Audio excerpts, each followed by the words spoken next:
আসসালামু আলাইকুম। আশা করি সবাই অনেক অনেক ভালো আছো। সমানতার দুইটা প্রধান প্রকার, গাঠনিক সমানতা এবং স্তরীয় সমানতা। আমরা গাঠনিক সমানতা প্লাস গাঠনিক সমানতার 5টা প্রকার নিয়ে গত ক্লাসে আলোচনা করেছি। তো আজকে থেকে আমরা সমানতার সেকেন্ড যে পার্টটা আছে স্তরীয় সমানতায় আলোচনায় প্রবেশ করব। স্তরীয় সমানতা হচ্ছে দুই প্রকার, জ্যামিতিক সমানতা এবং আলোক সক্রিয় সমানতা। এই দুই প্রকার নিয়ে আমরা দুইটা ক্লাস করব। আজকে আমরা জ্যামিতিক সমানতা নিয়ে আলোচনা করব, আগামী ক্লাসে আমরা আলোক সক্রিয় সমানতা ক্লিয়ার করার ট্রাই করবো ইনশাআল্লাহ। ঠিক আছে। সমানতা 4টি বিষয়ের উপর নির্ভর করে। এক, আণবিক সংকেত একই। দুই, গাঠনিক সংকেত ভিন্ন। ত্রিমাত্রিক দিক বিন্যাসের ভিন্নতা, ভৌত ধর্মের পার্থক্য। আবার বলি, আণবিক সংকেত একই, গাঠনিক সংকেত ভিন্ন, ত্রিমাত্রিক দিক বিন্যাসের ভিন্নতা, ভৌত ধর্মের পার্থক্য। তো সমানতার বিভিন্ন ক্যাটাগরি আছে, বিভিন্ন প্রকার আছে। যেমন সমানতাকে প্রধানত দুইটা ভাগে ভাগ করা যায়, একটা হচ্ছে গাঠনিক সমানতা আর একটা হচ্ছে স্তরীয় সমানতা। তো গাঠনিক সমানতা হচ্ছে মানে জৈব যৌগে দুটি যৌগের গাঠনিক আকারের পার্থক্যের কারণে যে সমানতার সৃষ্টি হয় সেগুলো হচ্ছে গাঠনিক সমানতা। তো গাঠনিক সমানতার বিভিন্ন প্রকার আছে, যেমন চেইন সমানতা, অবস্থান সমানতা, কার্যকরীমূলক সমানতা, মেটামারিজম, টটোমারিজম। এই গাঠনিক সমানতার প্রকারগুলো নিয়ে আমরা গত ক্লাসে আলোচনা করেছি। এদের মধ্যে সবচেয়ে ইম্পর্ট্যান্ট যেটা, সেটা হচ্ছে টটোমারিজম। এগুলো বাসায় প্র্যাকটিস করবা, তোমরা প্র্যাকটিস না করলে পারবে না। ঠিক আছে। তো আরও একটা প্রকার তো আছে সমানতা, আরেকটা প্রকার হচ্ছে স্তরীয় সমানতা। তো স্তরীয় সমানতা জিনিসটা কি? স্তরীয় সমানতাকে আমরা যখন গাঠনিক সমানতা পড়েছি, গাঠনিক সমানতা আমি বলেছিলাম গঠনগত আকারের পার্থক্যের কারণে, গঠনগত আকার অর্থাৎ মানে এটার স্ট্রাকচারাল ভিউর কারণে যে সমানতার উদ্ভব হয় সেটা হচ্ছে গাঠনিক সমানতা। ঠিক আছে। তো গাঠনিক সমানতায় আমার সমানতার 4টা পার্ট আছে, সমানতার 4টা মেইন পয়েন্ট আছে। এক হচ্ছে আণবিক সংকেত থেকে গাঠনিক সংকেত ভিন্ন, ত্রিমাত্রিক দিক বিন্যাসের ভিন্নতা, ভৌত ধর্মের পার্থক্য। তো সমানতার 4টা পয়েন্টের মধ্যে প্রথম 2টা পয়েন্ট, আণবিক সংকেত থেকে গাঠনিক সংকেত ভিন্ন, এই 2টা পয়েন্ট বেশি প্রায়োরিটি পাবে গাঠনিক সমানতায়। পরবর্তী 2টা পয়েন্ট অর্থাৎ ত্রিমাত্রিক দিক বিন্যাসের ভিন্নতা এবং ভৌত ধর্মের পার্থক্য, ত্রিমাত্রিক দিক বিন্যাসের ভিন্নতা এবং ভৌত ধর্মের পার্থক্য, এই 2টা পয়েন্ট বেশি প্রায়োরিটি পাবে আমার স্তরীয় সমানতায়। তো স্তরীয় সমানতা কি? স্তরীয় সমানতা হচ্ছে ত্রিমাত্রিক স্থানে, অর্থাৎ ত্রিমাত্রিক স্থানে, যেমন এটা স্পেস, এখানে যে খালি এটা হচ্ছে ত্রিমাত্রিক স্থান।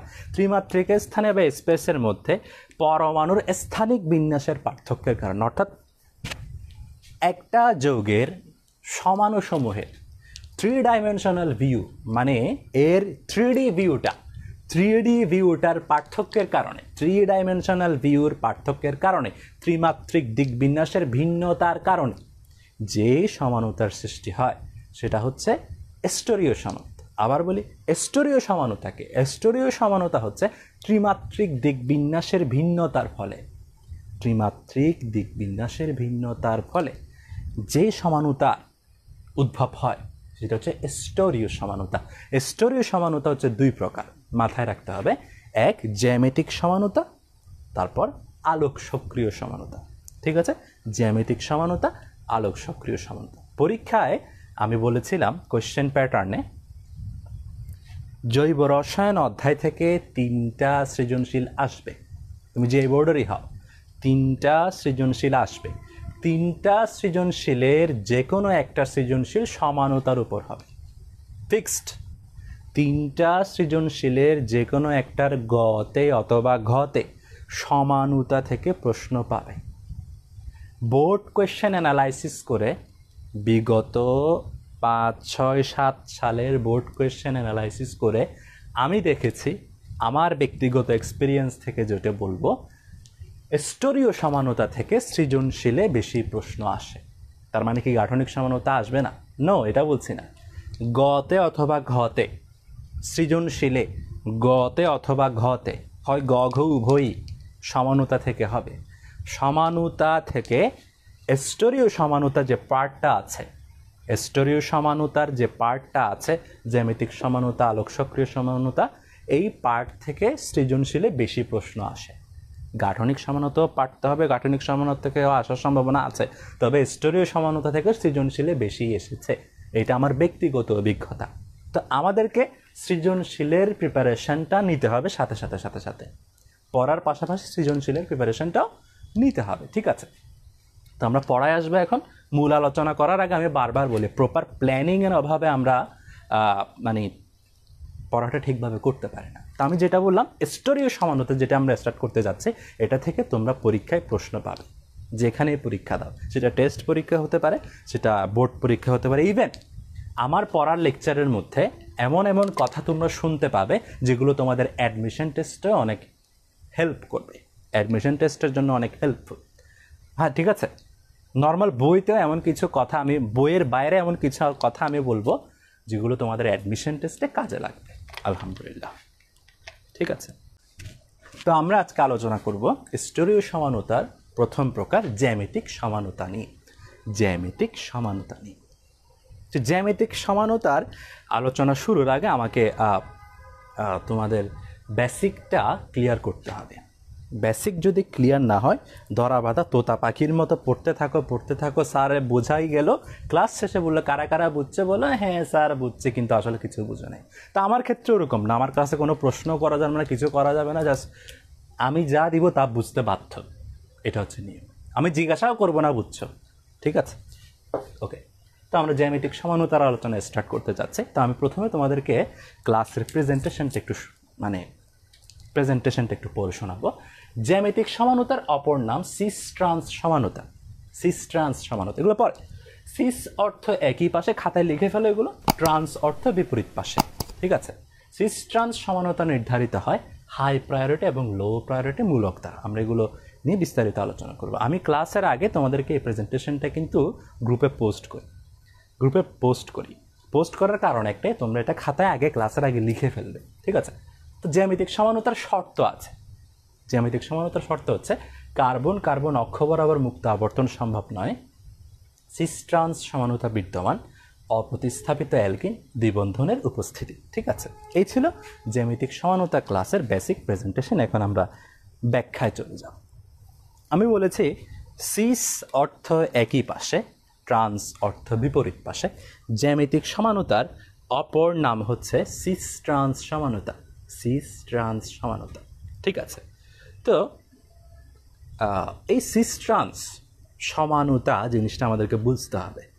তো সিস ট্রান্স সমানতা জ্যামিতিক সমানতার আরেকটা নাম, যেমন আমরা টটোমারিজমে পড়েছি, টটোমারিজমের নাম ছিল হচ্ছে গতিশীল সমানতা, কিটো ইনল সমানতা। একইভাবে জ্যামিতিক সমানতার অপর নাম হচ্ছে সিস ট্রান্স সমানতা, ঠিক আছে? আমরা জানি সমাণু কি, একটা যৌগ আর একটা যৌগের সমাণু কখন হবে? সমাণু হওয়ার জন্য আণবিক সংকেত একই হবে, গাঠনিক সংকেত ভিন্ন হতে হবে। একটা যৌগের যদি আণবিক সংকেত এবং গাঠনিক সংকেতের মধ্যে পার্থক্য থাকে, অর্থাৎ আণবিক সংকেত একই গাঠনিক সংকেত ভিন্ন যদি হয়, তারা পরস্পরের সমান। এটা আমাদের বেসিক ধারণা। কিন্তু এখন যদি আমি একটা প্রশ্ন করি যে শুধু আণবিক সংকেত একই গাঠনিক সংকেত ভিন্ন হলে কি সমাণু হবে? না। আমাদের বেসিক ধারণা যেটা নর্মাল সেন্সে আমরা যেটা চিন্তা করি, দুটি যৌগের আণবিক সংকেত একই গাঠনিক সংকেত ভিন্ন মানে এরা পরস্পর সমাণু। এটা আমাদের বেসিক ধারণা। কিন্তু সব সময় যে আণবিক সংকেত একই গাঠনিক সংকেত ভিন্ন হলেই যে সমাণু হবে এমন কোনো কথা নেই। সমাণু হওয়ার জন্য আমাদেরকে দুইটা ভিন্ন ভিন্ন আলাদা যৌগ হতে হবে। এই যৌগ তখনই সমাণু হবে যখন এই যৌগ আর এই যৌগ একই যৌগ নয়, ভিন্ন যৌগ হতে হবে। অর্থাৎ আমার প্রোপেনের সমাণু হতে পারে না, বিউটিন 1 সমাণু হতে পারে না। বিউটিন 1 সমাণু হওয়ার জন্য তাকে বিউটিন 2 হতে হবে বা বিউটিন 3 হতে হবে। বিউটিনের সমাণু কোনো হতে পারে না। অর্থাৎ একই যৌগ বিধায় সেম যৌগ পরস্পরের সমাণু হতে পারে না। আণবিক সংকেত একই গাঠনিক সংকেত ভিন্ন হলেও যদি যৌগদ্বয় ভিন্ন না হয়, এদের ভৌত ধর্মে পার্থক্য না থাকে, ত্রিমাত্রিক দিক বিন্যাসের পার্থক্য না থাকে, এরা কখনো সমাণু হবে না। সমাণু হওয়ার জন্য এদেরকে পরস্পর ভিন্নধর্মী যৌগ হতে হবে, ঠিক আছে? আমি জ্যামিতিক সমানতার শর্তসমূহে লিখেছি, এখন বোঝার চেষ্টা করবো না, জাস্ট একটা মাথায় এই জিনিসটা মাথায় রাখো। কার্বন কার্বন অক্ষ বরাবর মুক্ত আবর্তন সম্ভব নয়। কার্বন কার্বন অক্ষ বরাবর মুক্ত আবর্তন সম্ভব নয়। অর্থাৎ জ্যামিতিক সমানুতার প্রধান শর্ত হচ্ছে এটা, কার্বন কার্বন অক্ষ বরাবর মুক্ত আবর্তন সম্ভব নয়। এবার আমরা একটু ব্যাখ্যায় চলে যাই। দেখো, আমি বোর্ডে দুইটা যৌগ নিয়েছি। এটা কার্বন কার্বন সিঙ্গেল বন্ড, কার্বনের 3টা হাত, এক হাতে হাইড্রোজেন হাইড্রোজেন ফ্লোরিন, অন্যদিকে ফ্লোরিন ফ্লোরিন হাইড্রোজেন। এর আণবিক সংকেত কি? আণবিক সংকেত হচ্ছে, বোঝার চেষ্টা করো প্লিজ, বাড়াবাড়িতে যাবে না, C2H3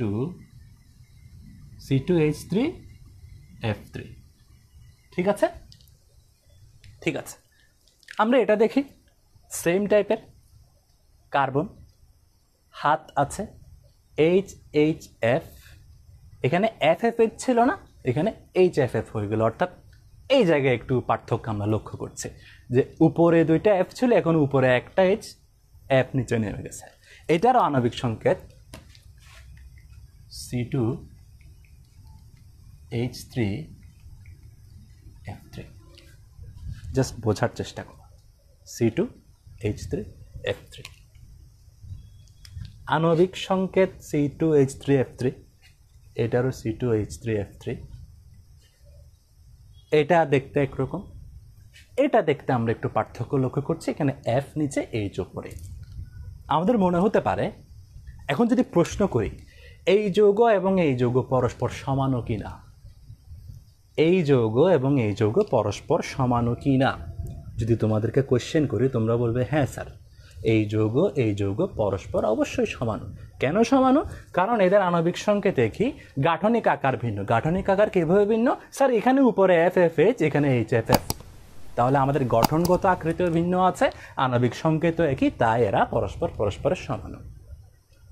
যদিও মনে হবে সমানু, কিন্তু এরা পরস্পর সমানু না। কেন সমানু না? কারণ এরা দুইটা হচ্ছে একই যৌগ। এই যৌগ এবং এই যৌগের মধ্যে কোনো পার্থক্য নেই, গাঠনিক কোনো পার্থক্য নেই। যদিও দেখে মনে হচ্ছে গাঠনিক পার্থক্য আছে, কিন্তু গঠনগত কোনো পার্থক্য নেই। কেন? এখন আমি একটু ক্লিয়ার করার ট্রাই করব। দেখো, আমরা দেখতে পাচ্ছি এই দুইটা যৌগের, তোমাদের জন্য ডান পাশ না, এই পাশটা দেখো, জাস্ট এই পাশটা, দুইটা যৌগের এই পাশটা একই। দেখো, কার্বন HHF, কার্বন HHF একই। বাম পাশটা দেখো, FFH, এদিকে কি হলো, জাস্ট একটু ঘুরে গেছে, HFF হয়ে গেছে। মানে কি, FFH এটার সাথে ফিক্স রেখে এটা একটু ঘুরে গেল, মানে FF নিচে নেমে গেল, H উপরে উঠে গেল। ঠিক আছে, এখন এটা একই যৌগ নয় কেন? একই যৌগ হলে সমানু হবে না। প্রোপেন 1 সমানু হতে পারে না, বিউটিন 1 সমানু হতে পারে না, বিউটিন 1 বিউটিন 2 সমানু হতে পারে। এখন আমি বলছি এদের আণবিক সংকেতে কি গাঠনিক কোনো পার্থক্য আছে কি না, এর একই যৌগ নয় কি না, বা একই যৌগ কিনা সেটা আমরা দেখব। আমি দেখতে পাচ্ছি বাম পাশে একই, এই পাশ উভয় যৌগের একই।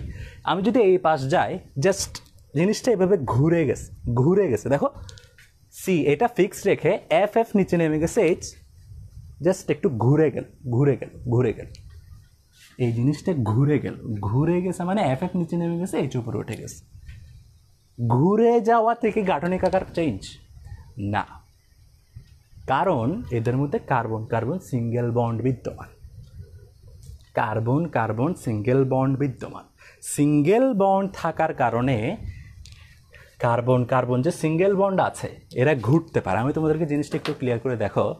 এই যে দেখো, এটা একটা কার্বন, এটা একটা কার্বন, এই কার্বন বন্ধনে আবদ্ধ হলো। এটাকে ফিক্স রেখে আমি এটাকে ঘোরাতে পারি না? ঘোরালে কি বন্ধন ভেঙে যাচ্ছে? বন্ধনের কোনো চেঞ্জ হচ্ছে? জিনিসটা তো একই। দেখো, আবার একটা কার্বন আর একটা কার্বন, দুটাকে বন্ধনে আবদ্ধ করা হলো। আমি একটাকে ফিক্স রেখে আর একটাকে ঘোরাচ্ছি, এখানেও এই যে ঘোরানোর ফলে তো এটা নিচে নেমে গেল। একটাকে ফিক্স রেখে আর একটাকে ঘোরাচ্ছি, ঘোরানোর ফলে কি আমার যোগের কোনো চেঞ্জ হচ্ছে? গঠনগত কোনো চেঞ্জ হচ্ছে? বন্ধন ভাঙতেছে না। একটাকে ফিক্স রেখে আর একটাকে ঘোরানো যায়, এখানে এটা আর এটা যদিও দেখতে ভিন্ন লাগছে, কিন্তু এটা সৃষ্টি হয়েছে কিসের ফলে? ঘোরাঘুরির ফলে। কারণ কার্বন কার্বন সিঙ্গেল বন্ড থাকলে ঘোরাঘুরি সম্ভব। ঘোরাঘুরি সম্ভব মানে এটাকে ফিক্স রেখে এটা জাস্ট ঘুরে গেছে, কোনো পার্থক্য নাই। এটা যা এটা তা, জাস্ট এটা এটার সাথে ফিক্স রেখে একটু ঘুরে গেছে। এই ঘুরে যাওয়া, ঘুরে যে গেল, গঠনগত কোনো পার্থক্য নাই, জিনিসটা জাস্ট একটু ঘুরে গেছে, কোনো বন্ধন ভাঙে নেই, কিছু হয়নি, ঘুরে গেছে। তাহলে আমরা বলতে পারি এই যৌগ আর এই যৌগ দেখতে যদিও ভিন্ন মনে হচ্ছে, কিন্তু আদৌ এদের মধ্যে কোনো ভিন্নতা নেই। দুইটা যৌগ একই যৌগ, জাস্ট একটার সাথে একটা ফিক্স রেখে একটু ঘুরে গেছে, কোনো চেঞ্জ হয় নাই, ঘুরে গেছে। ঘোরাঘুরি সম্ভব এখানে। কেন সম্ভব? কারণ এদের মধ্যে কার্বন কার্বন সিঙ্গেল বন্ড বিদ্যমান। ঠিক আছে, কার্বন কার্বন সিঙ্গেল বন্ড বিদ্যমান। তাই আমরা বলতে পারি এই দুইটা যৌগ জ্যামিতিক সমানুতা বা পরস্পরের সমানই না। কারণ এই যৌগ যা C2H3F3, এই যৌগ তা C2H3F3। Carbon carbon double bond মানে এটা ইথেন, এটাও ইথেন, কোনো পার্থক্য নেই। একটা যৌগ আর একটা যৌগের সমান হতে হলে পার্থক্য থাকতে হবে, গঠনগত পার্থক্য থাকতে হবে। গঠনগত পার্থক্য দেখে মনে হচ্ছে, কিন্তু আসলে কোনো গঠনগত পার্থক্য নাই। কারণ একটার সাথে একটা ফিক্স রেখে ঘুরার ফলে ভিন্নধর্মী মনে হচ্ছে। এই যে ঘুরতেছে, যত ইচ্ছা ঘুরাও, কোনো চেঞ্জ হচ্ছে, বন্ধন ভাঙতেছে। বন্ধন একটা বন্ধনে, একক বন্ধনে আছে। কিন্তু আমার যদি এই দুইটা কার্বনের মধ্যে দ্বিবন্ধন থাকতো, দ্বিবন্ধন থাকতো, তখন আমি যদি ঘুরাতে যেতাম বন্ধন ভেঙে যাইতো। ঘোরাঘুরি সম্ভব না। দ্বিবন্ধন বিশিষ্ট যৌগে কার্বন কার্বন দ্বিবন্ধন যদি থাকে, দ্বিবন্ধন থাকলে আমি যদি ঘোরাতে যাই আমার বন্ধনটা ভেঙে যাচ্ছে। একটা রেখে যতই ঘুরাও বন্ধন ভাঙার কোনো স্কোপ নেই। বন্ধন ভাঙলো মানে ভিন্নধর্মী যৌগ সৃষ্টি হলো। ঠিক আছে, তো কার্বন কার্বন সিঙ্গেল বন্ড থাকা অবস্থায় আমি যতই ঘুরাই না কেন কোনো পার্থক্য সৃষ্টি হবেই না। এই জন্য বলা হয় কার্বন কার্বন অক্ষবর্বন মুক্ত আবর্তন সম্ভব নয়। যদি মুক্ত আবর্তন সম্ভব হয় তারা জ্যামিতিক সমানুতা দিবে না। এই দুইটা যৌগে কার্বন কার্বন সিঙ্গেল বন্ড বিদ্যমান। কার্বন কার্বন সিঙ্গেল বন্ড থাকলে মুক্ত আবর্তন সম্ভব। কার্বন কার্বন সিঙ্গেল বন্ড থাকলে, কার্বন কার্বন সিঙ্গেল বন্ড থাকলে মুক্ত আবর্তন সম্ভব। মুক্ত আবর্তন সম্ভব হলে ভিন্নধর্মী যৌগ পাওয়া যায় না। জাস্ট এই যৌগ ফুল একে, জাস্ট এই যৌগের এই পাশটা একটু ঘুরে গেছে, একটা ফিক্স রেখে আরেক পাশ একটু ঘুরে গেছে। দেখো এফ নিচে নেমে গেছে, এইচ উপরে উঠে গেছে, একটু ঘুরে গেছে, জিনিসের কোনো চেঞ্জ নেই। কিন্তু যদি এদের মধ্যে দ্বিবন্ধন থাকতো, একটার সাথে একটা ফিক্স রেখে ঘুরাতে গেলে দ্বিবন্ধনটা ভেঙে যেত। এই যে টাচ করে ভেঙে যেত, টাচ করে ভেঙে যেত। যদি ঘুরাতে যায়, আমি যদি এটার সাথে একটা ফিক্স রেখে ঘুরাতে যাই, ভেঙে যাবে। ঠিক আছে, তাহলে এই জিনিসটা তোমরা বুঝছো। এবার আমি দ্বিবন্ধন দিয়ে দেখাবো। দ্বিবন্ধন দিয়ে দেখাবো কেন ঘোরাঘুরি পসিবল না, জাস্ট বোঝার চেষ্টা করো। নিচে আরও দুইটা যৌগ আছে দ্বিবন্ধন বিশিষ্ট, কার্বন এইচ আই, এখানে কার্বন এইচ দুইটা বিপরীত পাশে, আই দুইটা বিপরীত পাশে। ঠিক আছে, আমি দেখতে পাচ্ছি এদের আণবিক সংকেত একই, C2H2I2, এটারও C2H2I2। গাঠনিক আকার কিন্তু ভিন্ন। এইচ আই এখানেও এইচ আই, এখানে আইএইচ, এইচ আই এখানে আইএইচ হয়ে গেল, মানে সেম আগের মতো ঘুরে গেল। এখন প্রশ্ন হচ্ছে এই দুইটা যৌগের আণবিক সংকেত একই, গাঠনিক সংকেত ভিন্ন। প্রশ্ন হচ্ছে এই দুইটা যৌগ পরস্পর সমানও কিনা। এটার ক্ষেত্রে আণবিক সংকেত একই, গাঠনিক আকার ভিন্ন মনে হচ্ছিল, কিন্তু আসলে ভিন্ন না। তাই এরা পরস্পরের সমানও না। কার্বন কার্বন সিঙ্গেল বন্ড বিদ্যমান, এটা জাস্ট একটু ঘুরে গেছে, জাস্ট ঘুরে গেছে। ঠিক আছে, কারণ এখানে মুক্ত আবর্তন সম্ভব না। আমি লিখে রাখি, মুক্ত আবর্তন সম্ভব নয়, মুক্ত আবর্তন সম্ভব নয়।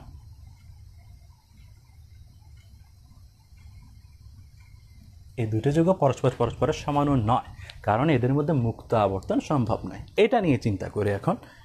C2H2I2 আণবিক সংকেত থেকে, গাঠনিক সংকেত ভিন্ন। প্রশ্ন হচ্ছে এরা পরস্পর সমানও কি না।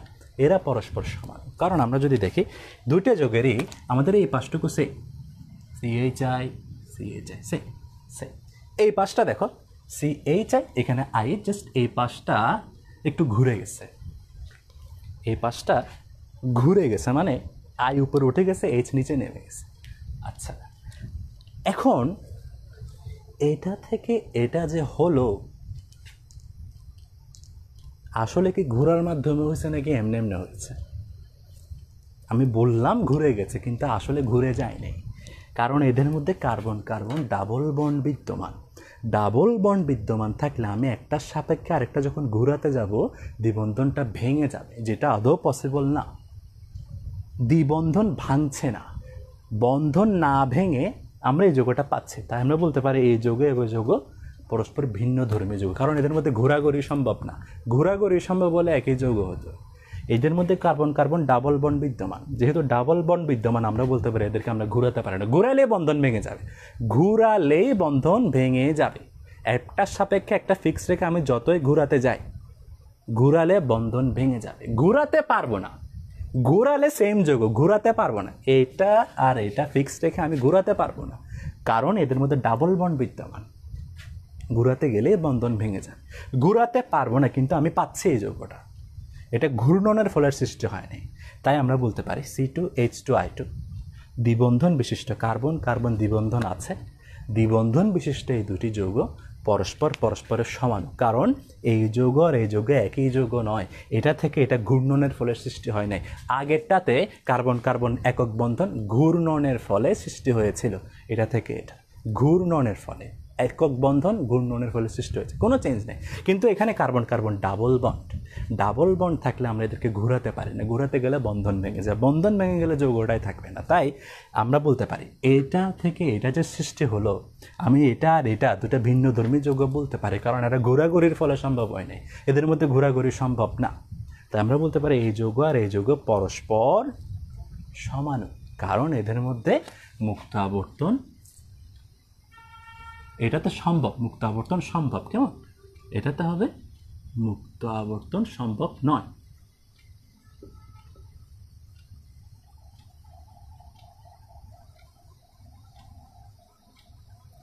এরা পরস্পর ঘুরে যৌগ সৃষ্টি হয়েছে, সেম জিনিস। এরা ঘুরতে পারে না, তাও আমরা এই যৌগ দুইটা পাচ্ছি। ঘুরতে পারে না, কিন্তু আমরা ভিন্ন ধর্মী যৌগ পাচ্ছি। তাই এই যৌগ আর এই যৌগ পরস্পর পরস্পরের সমান। ঠিক আছে?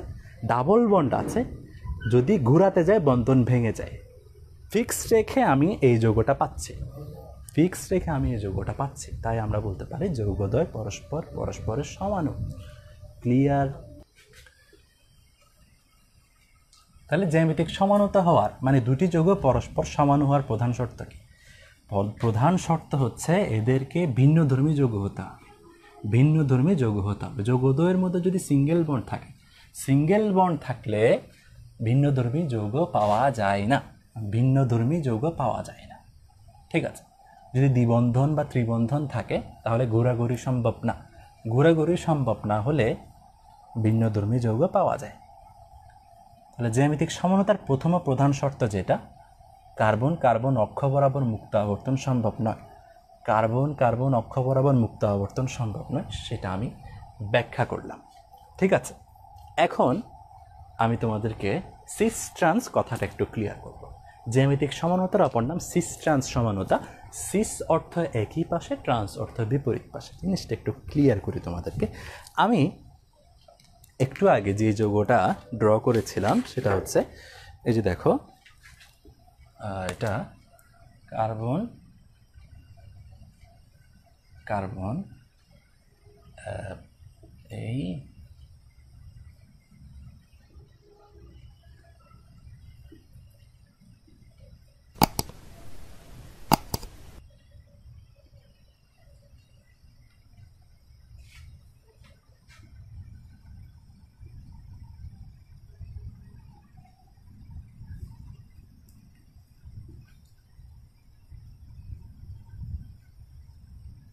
এটা একটু আগে ড্র করেছিলাম। এই যৌগ পরস্পরের সমানু, এরা জ্যামিতিক সমান, কারণ এদের সিস ট্রান্স সমানতা, সিস ট্রান্স সমানতা আমি পিক করতে পারি। সিস অর্থ একই পাশে, ট্রান্স অর্থ বিপরীত পাশে। এখন এদের মধ্যে থেকে আমি সিস ট্রান্স সমানু পিক করব। এই দুইটা যৌগকে, প্রথম যৌগটাকে যদি আমি দ্বিবন্ধন বরাবর এভাবে ভেঙে ফেলি, আমি দেখব একই জাতীয় হাইড্রোজেন এই হাইড্রোজেন আর হাইড্রোজেন একই জাতীয় হাইড্রোজেন পরস্পর একই দিকে আছে, একই জাতীয় আয়োডিন দুইটা পরস্পর একই দিকে আছে। সিস অর্থ একই পাশে না, সিস অর্থ একই পাশে না, যেহেতু এখানে কার্বন কার্বন দ্বিবন্ধন বরাবর ভেঙে ফেলার পর আমি দেখতে পাচ্ছি একই জাতীয় দুইটা হাইড্রোজেন একই পাশে আছে, একই জাতীয় দুইটা হাইড্রোজেন একই পাশে আছে, আয়োডিন একই জাতীয় দুইটা আয়োডিন একই পাশে আছে, অর্থাৎ সেম টাইপের মূলকগুলো পরস্পর একই পাশে আছে। তাই আমরা বলতে পারি এটা হচ্ছে আমাদের সিস সমাণু। সিস সমাণু। আমি যদি এই যৌগটার দিকে লক্ষ্য করি, এটাকে যদি আমি ভেঙে ফেলি, আমি দেখব আমাদের একই জাতীয় হাইড্রোজেন পরস্পর বিপরীত পাশে আছে, একই জাতীয় আয়োডিন পরস্পর বিপরীত পাশে আছে। দেখো, হাইড্রোজেন বিপরীত পাশে আছে, একই জাতীয় আয়োডিন বিপরীত পাশে আছে। তাহলে বিপরীত পাশে, ট্রান্স অর্থ বিপরীত পাশে। তাহলে আমরা বলতে পারি, দেখতে পাচ্ছি এখানে একই জাতীয় জিনিসগুলো পরস্পর বিপরীত পাশে আছে, তাই আমরা বলতে পারি এটা ট্রান্স সমান।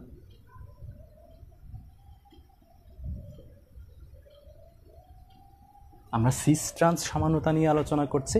জ্যামিতিক সমানতার অপর নাম হচ্ছে সিস ট্রান্স সমানতা। সিস অর্থ একই পাশে, ট্রান্স অর্থ বিপরীত পাশে। জ্যামিতিক সমানতার শর্তসমূহের প্রধান শর্ত ছিল কার্বন কার্বন অক্ষ বরাবর মুক্ত আবর্তন সম্ভব নয়। এখানে কার্বন কার্বন দ্বিবন্ধন আছে, মুক্ত আবর্তন সম্ভব নয়, মুক্ত আবর্তন সম্ভব নয়। এদের মধ্যে সিস ট্রান্স সমানতা বিদ্যমান। 2 নম্বর পয়েন্টটা দেখো, সিস ট্রান্স সমানতা বিদ্যমান। আমি যদি সিস নিয়ে খেয়াল করি, আমি যদি ভেঙে ফেলি দ্বিবন্ধন বরাবর, আমি দেখবো একই জাতীয় হাইড্রোজেন একই পাশে আছে, একই জাতীয় আয়োডিন একই পাশে আছে, তাই এটা সিস সমাণু। এটা যদি দ্বিবন্ধন বরাবর ভেঙে ফেলে, আমি দেখব একই জাতীয় হাইড্রোজেন বিপরীত পাশে আছে, একই জাতীয় আয়োডিন বিপরীত পাশে আছে, তাই এটা ট্রান্স সমাণু। এই দুইটা যৌগের মধ্যে সিস ট্রান্স সমানতা বিদ্যমান। কার্বন কার্বন অক্ষ বরাবর মুক্ত আবর্তন সম্ভব নয়, তাই এরা পরস্পরের জ্যামিতিক সমানতা। ঠিক আছে, অর্থাৎ সিস ট্রান্স সমানতা পিক করা তোমরা পারবে কিনা? সিস ট্রান্স জিনিসটা বুঝেছো? সিস ট্রান্স জিনিসটা বুঝছো কিনা? সিস ট্রান্স যে দেখালাম, কোনটা সিস কোনটা ট্রান্স বুঝবা কেমনি? দ্বিবন্ধন বরাবর ভেঙে ফেলবা, একই জাতীয় সিস, একই জাতীয় বিপরীত পাশে ট্রান্স, একই জাতীয় বিপরীত পাশে ট্রান্স। ক্লিয়ার? আমাদেরকে যদি এ ধরনের যৌগ দিয়ে দেয়, বলা হয় এদের মধ্যে থেকে সিস ট্রান্স পিক করো, আমরা একদম ইজিলি পিক করতে পারি।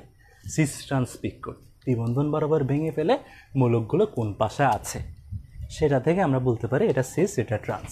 কিন্তু আমাদেরকে যদি আরেকটু ট্রিকি টাইপের যৌগ দেয় এবং যদি বলে সিস ট্রান্স সমানতা পিক করো, সেক্ষেত্রে আমরা কি করব? আমি এখানে লিখেছি সিস ট্রান্স সমানতা নির্ধারিত হয় হাই প্রায়োরিটি এবং লো প্রায়োরিটি মূলক দ্বারা।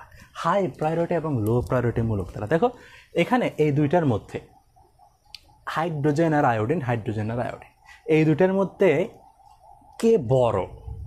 বড় মানে হাই প্রায়োরিটি, আর ছোট মানে লো প্রায়োরিটি। হাইড্রোজেন আর আয়োডিনের মধ্যে আয়োডিন বড়, তাহলে আয়োডিন একই পাশে আছে, তাহলে হাই প্রায়োরিটি দুইটা একই পাশে আছে, তাই সিস সমান। লো প্রায়োরিটি দুইটা একই পাশে আছে, তাই এটা সিস সমান। হাই আয়োডিন হাই দুইটা বিপরীত পাশে আছে, তাই এটা ট্রান্স সমান। লো হাইড্রোজেন বিপরীত পাশে আছে, তাই এটা ট্রান্স সমান। এই কনসেপ্টের উপর ভিত্তি করে আমরা আরেকটা জিনিস দেখব। এই পয়েন্টটা এখন মাথায় রাখো যে সিস ট্রান্স সমানতা নির্ধারিত হয় হাই প্রায়োরিটি এবং লো প্রায়োরিটি মূলক দ্বারা। যেখানে আমাদের সমানতা পিক করা একটু কষ্ট, সেখানে আমরা হাই প্রায়োরিটি এবং লো প্রায়োরিটির দিকে চলে যাব। ঠিক আছে, এদের মধ্যে সিস ট্রান্স তুমি করতে পারবে কিনা?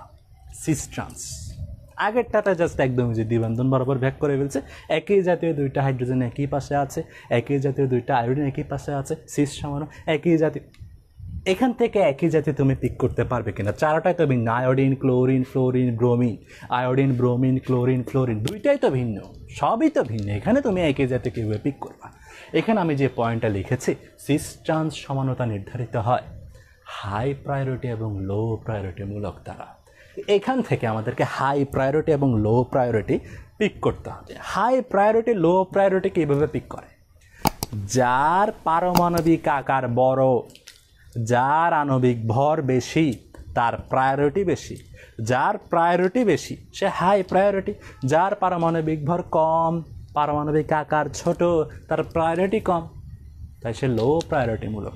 আমি যদি এই কার্বন নিয়ে চিন্তা করি, এই কার্বনের এক প্রান্তে আয়োডিন আছে, এক প্রান্তে ক্লোরিন আছে। এখন যদি প্রশ্ন করা হয় কার্বন আর আয়োডিনের মধ্যে হাই প্রায়োরিটি কার, আমাদেরকে দেখতে হবে কার পারমাণবিক আকার বড়, কার পারমাণবিক ভর বেশি।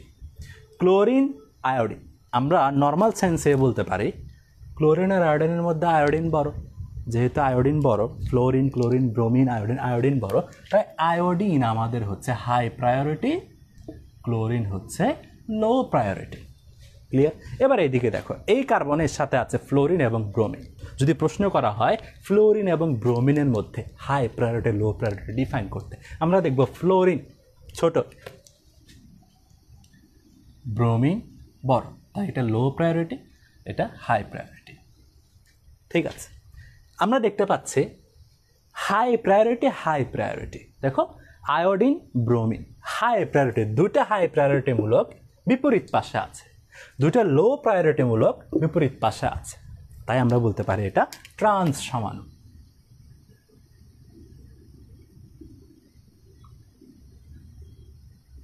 এবার এটার ক্ষেত্রে দেখি, দ্বিবন্ধন বরাবর ভেঙে ফেলার পর আমরা দেখতে পাচ্ছি একই জাতীয় হাই প্রায়োরিটিমূলক আয়োডিন, ব্রোমিন একই পাশে বিপরীত পাশে আছে, তাই এটা trans সমাণু।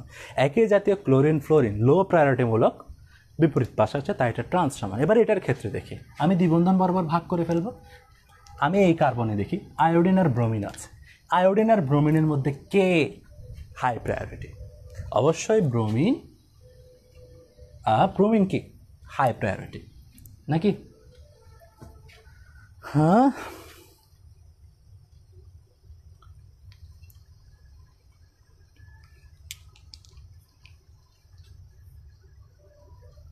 Iodine high priority, fluorine, chlorine, bromine, iodine প্রণানা পর্যায় সারণীতে। ফ্লোরিন, হ্যালোজেনের কথা যদি বলি, ফ্লোরিন, ক্লোরিন, ব্রোমিন, আয়োডিন, তাহলে আয়োডিন নিচে মানে আয়োডিনের আকার বড়, তাহলে আয়োডিন হচ্ছে হাই প্রায়োরিটি, ব্রোমিন হচ্ছে লো প্রায়োরিটি। ফ্লোরিন আর ক্লোরিনের মধ্যে ফ্লোরিন লো প্রায়োরিটি, ক্লোরিন হাই প্রায়োরিটি, কারণ ক্লোরিন নিচে মানে আকার বড়। অধ্যায় 3-এ পড়েছ, উপর থেকে নিচে গেলে পারমাণবিক আকার বাড়ে। ঠিক আছে, তাহলে এখন দেখতে পাচ্ছি দ্বিবন্ধন বরাবর ভাঙার পর আমার একই জাতীয় হাই প্রায়োরিটিমূলক একই পাশে আছে, একই জাতীয় লো প্রায়োরিটিমূলক একই পাশে আছে, তাই আমরা বলতে পারি এটা সিস সমান। এই যে সিস ট্রান্স সমানও নির্ধারিত হয় হাই প্রায়োরিটি এবং লো প্রায়োরিটি মূলক দ্বারা। ঠিক আছে, বুঝছো হাই প্রায়োরিটি লো প্রায়োরিটি মূলক, যেহেতু এদের মধ্যে হাই প্রায়োরিটি লো প্রায়োরিটি মূলক বিদ্যমান, সিস ট্রান্স সমানও বিদ্যমান, কার্বন কার্বন ডাবল বন্ড বিদ্যমান। দেখো জ্যামিতিক সমানতার শর্ত, কার্বন কার্বন অক্ষবরণ মুক্ত আবর্তন সম্ভব নয়। মুক্ত আবর্তন কেন সম্ভব নয়? এদের মধ্যে কার্বন কার্বন দ্বিবন্ধন বিদ্যমান, একটাকে ফিক্সড রেখে আর একটা ঘুরতে পারে না। আচ্ছা, সিস ট্রান্স সমানতা বিদ্যমান, অপ্রতিস্থাপিত অ্যালকিন। এই অ্যালকিন আর অ্যালকিন একই জিনিস নয়, এই অ্যালকিন আর এই অ্যালকিন একই জিনিস নয়, তাই বলা হচ্ছে অপ্রতিস্থাপিত অ্যালকিন। দ্বিবন্ধনের উপস্থিতি। তাহলে জ্যামিতিক সমানতার প্রধান 4টা পয়েন্ট, কার্বন কার্বন অক্ষবরাবর মুক্ত আবর্তন সম্ভব নয়, এটা সম্পর্কে আমরা বুঝেছি। সিস ট্রান্স সমানতা বিদ্যমান, সিস ট্রান্স সমানতা আমরা দেখেছি। অপ্রতিস্থাপিত অ্যালকিন মানে এই অ্যালকিন আর অ্যালকিন একই অ্যালকিন নয়, দ্বিবন্ধনের উপস্থিতি আমরা দেখলাম। তাহলে এই 4টা পয়েন্ট আমরা এই 2টা যোগে দেখতে পাচ্ছি, তাই আমরা বলতে পারি এই যোগে পরস্পর জ্যামিতিক সমান।